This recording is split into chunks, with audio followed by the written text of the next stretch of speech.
Il y avait un bloc avec des musiciens. Ah oui, les musiciens, à chaque fois qu'on rentrait de commando, de là-bas de la porte, ils jouaient la musique. Oui, c'est ce qu'ils disent, j'étais étonné. Quand vous étiez sur l'appel, Oui.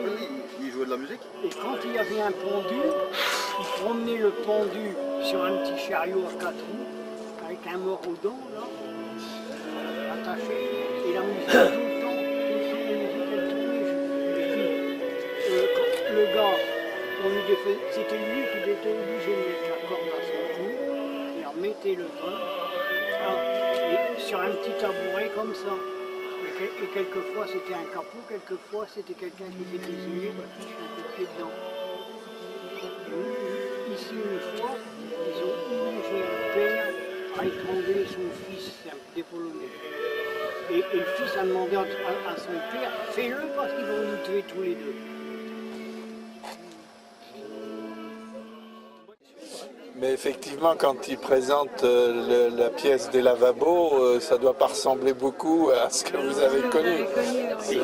Les pièces et le lavabo, c'était dans le bloc. C'était, ah oui. C'était pas les blocs de bois, ça n'avait rien à voir.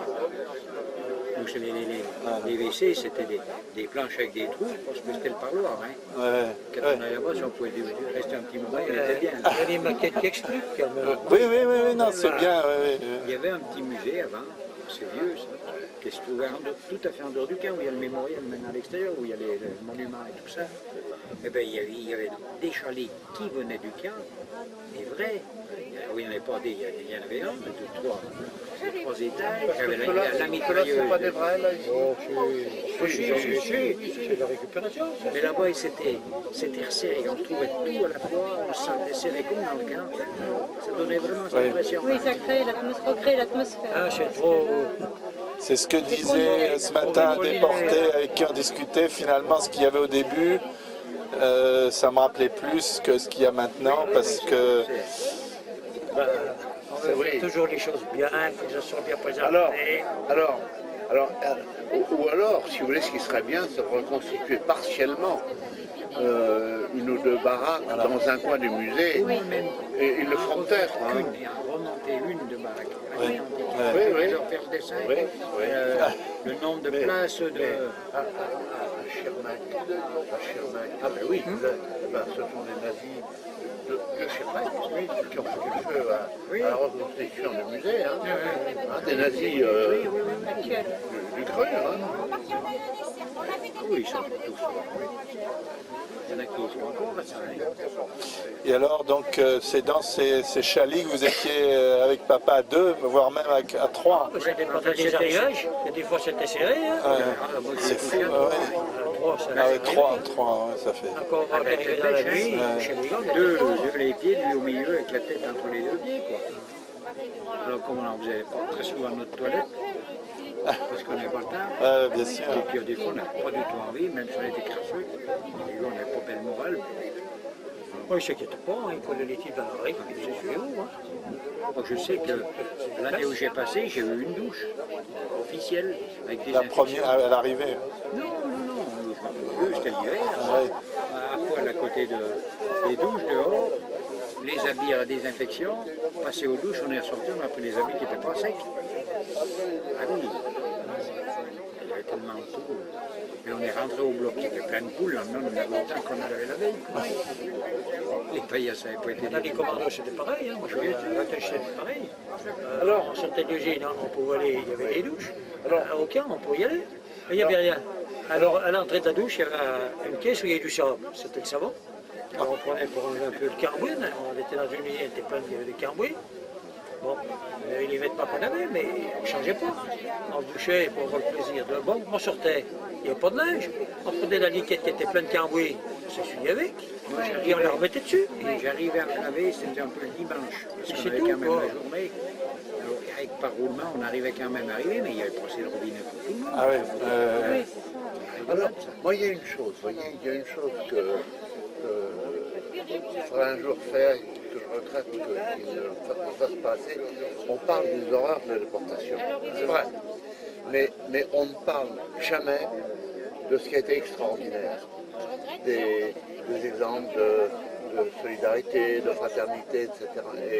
Et c'est bien dommage, parce que, par exemple, il y a une chose, je crois, qui est admise par tout le monde, c'est que un certain nombre, pas tous bien sûr, tout ce qui était du domaine de l'esprit, les musiciens, les poètes, etc., c'est ceux dont les cesses avaient le plus de mal à venir à bout.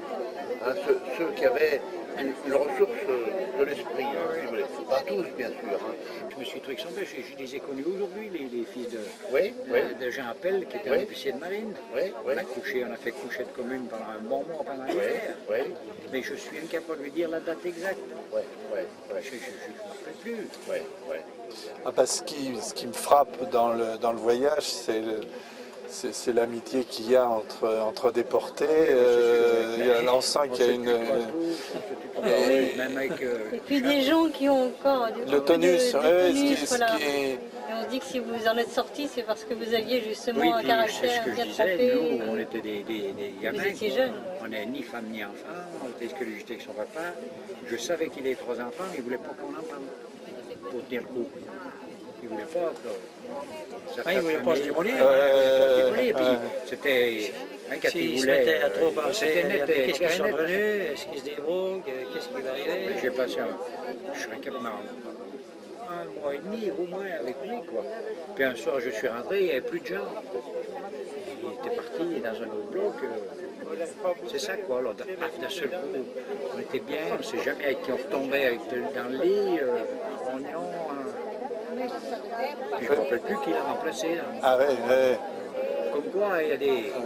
On est marqué par certains, puis il y a d'autres. C'est sûr. Le fait de changer de bloc, peut-être c'était aussi pour que les gens aussi, cassaient qu'il fallait- peut-être aussi D'ailleurs, il y a... le moral. Il n'y aurait pas d'appel le jour de Noël, on se lèverait quand on voudrait, allait être le paradis. Tiens, le jour de Noël, on était réveillés à je ne sais pas combien, on a charrié des briques pendant je ne sais pas combien. Et tu vois, c'est ça, foutre le moral en l'air.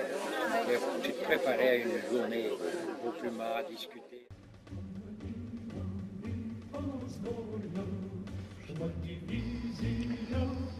Ces journées ont été très émouvantes et aussi très enrichissantes.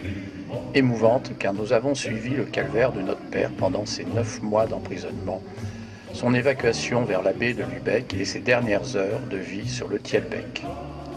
Moment particulièrement émouvant sur le lieu du naufrage du Thielbeck et lors de la rencontre avec M. Dedenis. Très enrichissant car nous avons eu beaucoup d'échanges avec d'anciens déportés qui nous ont fait part de leurs témoignages, sans haine ni amertume, et parfois même avec humour. D'après tous les témoignages que nous avons eus, avant et après le pèlerinage, notre père s'est toujours comporté avec dignité et courage face à la barbarie des SS.